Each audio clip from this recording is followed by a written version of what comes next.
Hey everyone, Thyworm here. I played another run in Tainted Grail. I made a video about it on release, early access release, that is in June 2020. And after that video, I didn't really play the game at all. I had seen what it was and I was curious about updates. And those updates are here, just as this video. I hope you appreciate this video. If you did, consider liking or subscribing. It makes me feel warm and fuzzy inside and it's really helping me out. These days, May 2021, almost a year later after the early access launch, we have arrived at patch 0.99. The game is almost finished and I thought, let's give it another go. Could have waited until release, sure, but why follow the conventions, right? Besides, this game is pretty much finished, so just consider this a well-informed preview, if you will. The actual release is May 27th, 2021. I'm just going to cut to the chase. This game is pretty amazing. At first glance, you may think it's just another card game, and the combat part of Tainted Grail is definitely something we've seen before. It's the part where you build a deck, in my case a necromancer or a lich, you summon a bunch of minions and defeat enemies. You play your cards during battle, they cost a certain number of resources, and after you win you can choose another card for your deck. You get some gold, maybe some other stuff, and that's the battle gameplay loop. There is nothing new here, and as a gamer who plays a lot of these card games, I can find my way around fairly easily. The game doesn't swamp you with all sorts of mechanics, the combat makes a lot of sense, the card descriptions are clear, it's just a very solid implementation. Tainted Grail is a roguelite, and you know what that means,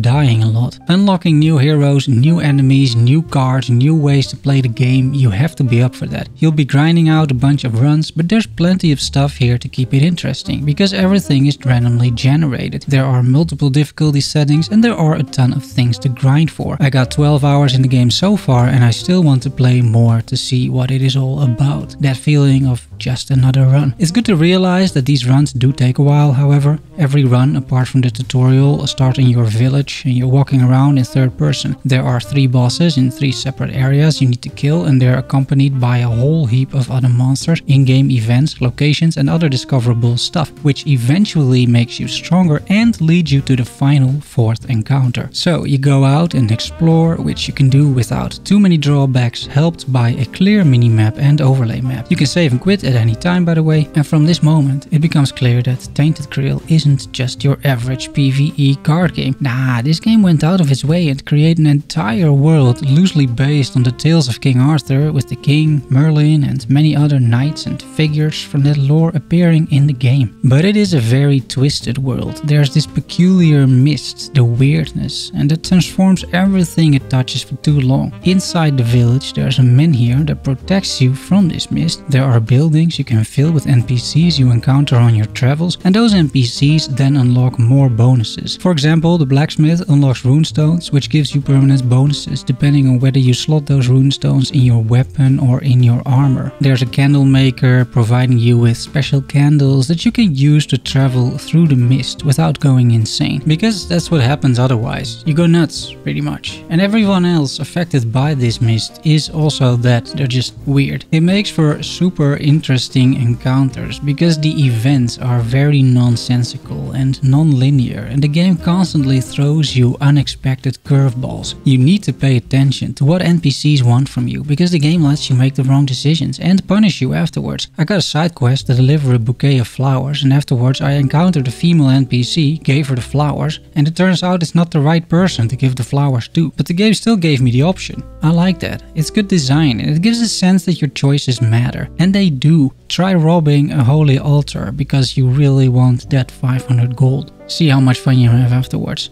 Excellent stuff, honestly. There's more than just the encounters and fights. Tainted Grail envelops this whole world in an ambience that you don't often see. It's as grim as Mortal Shell with a lot of grey and bland colors, but it fits the world. The enemy design is super wacky, kinda gross from time to time, and rather original, as are the abilities those enemies use. The whole setting of this card game is totally unique and it really stands out. The overall narrative brings an ambiguous story where it's not clear who the antagonist and protagonists are. Individual encounters are well designed, and the music is so good and brings so many different emotions to the table. It goes from melodramatic when you're walking around in your ever expanding village to fully berserk mode didgeridoo during the boss fights. At least I think it's a didgeridoo. I'm really impressed with this title. They have made huge improvements since the launch of EA, and I can heartily recommend you check this out if this is something you enjoy. The roguelite deck builder CCG PvE game. You won't be disappointed by this one. It's a truly unique experience. That's it. See you soon. Love you all. Bye bye.